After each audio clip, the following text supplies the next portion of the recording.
पितृपक्ष के दौरान कोई भी शुभ कार्य नहीं किया जाता।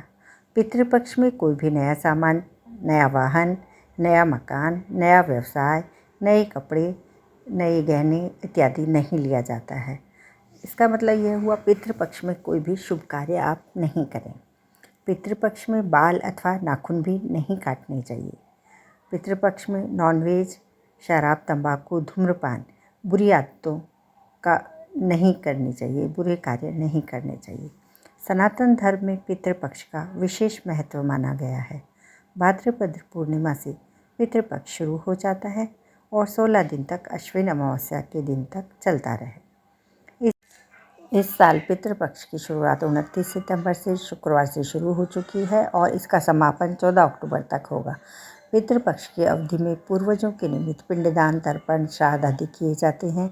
धार्मिक मान्यता है कि ऐसा करने से हमारे पितरों को आत्मा को शांति मिलती है और जिससे वे प्रसन्न होकर वंशजों का कल्याण करते हैं। पितृपक्ष में पितरों को प्रसन्न करने के लिए निम्न उपाय किए जाने चाहिए। पितृपक्ष में तर्पण, श्राद्ध करना होने का कार्य माना जाता है। ब्राह्मणों तथा गरीबों को खाना खिलाना पुण्य का कार्य माना जाता है। पितृपक्ष में सात्विक भोजन बनाना चाहिए। लहसुन प्याज का प्रयोग भी नहीं करना चाहिए। श्राद्ध कर्म का अनुष्ठान परिवार के सबसे बड़े सदस्य द्वारा किया जाना चाहिए। श्राद्ध के लिए तैयार किए गए भोजन को उसमें से 5 भाग ज़रूर निकालने चाहिए।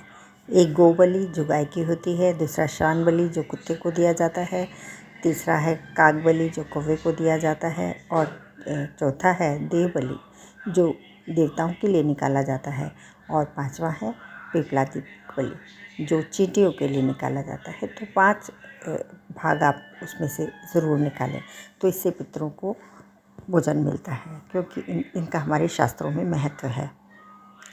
साथ में उनका तर्पण, जलार्पण, गाय, कौवे, श्वान आदि के हिस्से आप निकाल देते हैं। उसके बाद में किसी भी ब्राह्मण को सीधा वस्त्र, दक्षिणा, दान आदि ज़रूर देना चाहिए और हो सके तो ब्राह्मण को भोजन भी कराएं। यह हमारी शास्त्रोक्त आस्था, परंपरा और संस्कार हैं। इनका पालन हमें अवश्य करना चाहिए, जिससे हमारे पितृ तृप्त होते हैं और हमें अपना आशीर्वाद प्रदान करते हैं। घर में लड़ाई झगड़ा नहीं रहना चाहिए।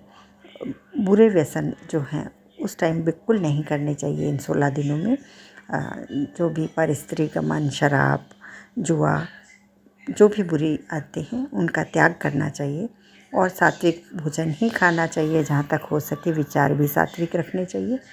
तो यह हमारे लिए बहुत ही ज़रूरी है, ये 16 दिन, और यह हमारी संस्कार हैं, ये हमारी परंपरा है जिसको हमें जीवित रखना चाहिए और इस प्रकार हम हमारे पितरों को तृप्त करते हैं। यदि हमने हमारे जीवन में हमारे पूर्वजों को, पिता को, दादा को कोई भी उनके सामने गलती करी हो या उनका दिल दुखाया हो, तो हमें उनसे हाथ जोड़कर माफ़ी मांग लेनी चाहिए और उनकी पसंद की चीज़ उनको खाने के लिए और पहनने के लिए, खाने के लिए जो हम ब्राह्मण को खिलाते हैं और पहनने के लिए हम ब्राह्मण को दान करनी चाहिए। इससे हमारे पितृ ज़रूर तृप्त होते हैं। तो इसका ध्यान आप अवश्य रखें।